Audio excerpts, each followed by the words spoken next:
বাচ্চা থাকো বাজার, বাচ্চা থাকো। পথে কোনো অসুবিধা হয়নি তো? না না আম্মা, কোনো অসুবিধা হয় না। আম্মা কেমন আছো? আছি। এতক্ষণ তো ভালো ছিলাম না তোমাদের জন্য, যেই দেখছি তোমাদেরকে এখন ভালো লাগতেছে। ওরে আল্লাহ, দেখো তো আমার বাজান গাইমা কি অবস্থা হয়েছে, দেখি গামটা মুচ্ছা দেই। সেই গরম পড়ছে আম্মা। আসলে গরম পড়ছে বাজান, ডাব খাওয়া ভাইজান, ভাবি, আসসালামু আলাইকুম। কেমন আছেন আপনারা? আলহামদুলিল্লাহ ভালো আছি। তুমি কেমন আছো সেলিম? জি, আমি ভালো আছি। কিরাশা তুই কেমন আছোস? ভাইজান আমিও অনেক ভালো আছি। ভাবি, অটো থেকে ব্যাগটা নামাও, গরম লাগতেছে। চলো ভিতরে চলো। আরে কি কও, অটো ভাড়াটা দিয়ে নেই?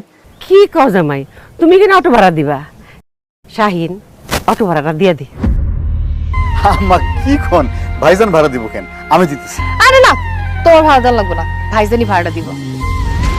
তুমিও দেখি আম্মার মতো কথা কও। আমরা আইছি অটোতে, আমি ভাড়া দেই, ভাইজান দিব কেন? আমার বলা জীবনে কোনোদিন তোমার পকেটে টাকা খরচ হইতে দিব না। তুমি হইলে ওর বোনের জামাই, তুমি কেন টাকা খরচ করবা? আই শাহিন, দে ভাড়াটা দিয়ে দে। সেলিম তোমরা যাও, বাড়িতে যাও, আমি ভাড়া দিতেছি। কিন্তু ভাইজান। আরে দূর, আর কিন্তু কিন্তু করো না তো, গরম লাগতেছে অনেক। ভাবি, তুমি কি আমার রুমের বিছানাটা গুছাই রাখছিলা? হ, তোমার ঘরের বিছনা গুছায় রাখছি। যাও দুলা ভাইরে নিয়ে গিয়া বসে রেস্ট করো। আসো আসো বাজার, ভিতরে আসো, আসো আসো। আসেন। আয়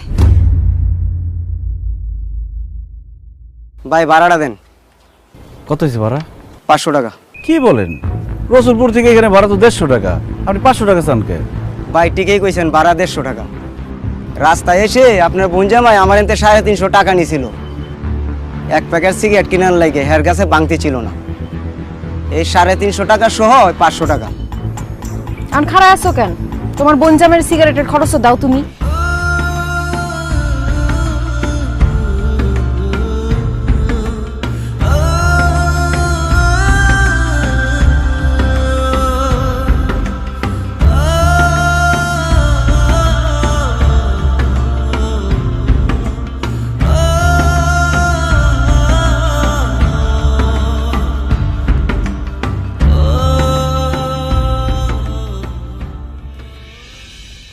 জামাই বাবাজি, রান্না বান্না কেমন হয়েছে? সব ঠিকঠাক আছে তো?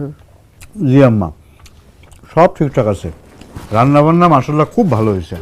রান্না যখন ভালো হয়েছে তখন পেট ভরে খাও। আচ্ছা, তোমার আমি মাছের মাথাটা দিই, মাছের মাথা রাখো বাবা। আম্মা আপনি কি কি কি আমারে দিলেন, ভাইজানরে দিতেন?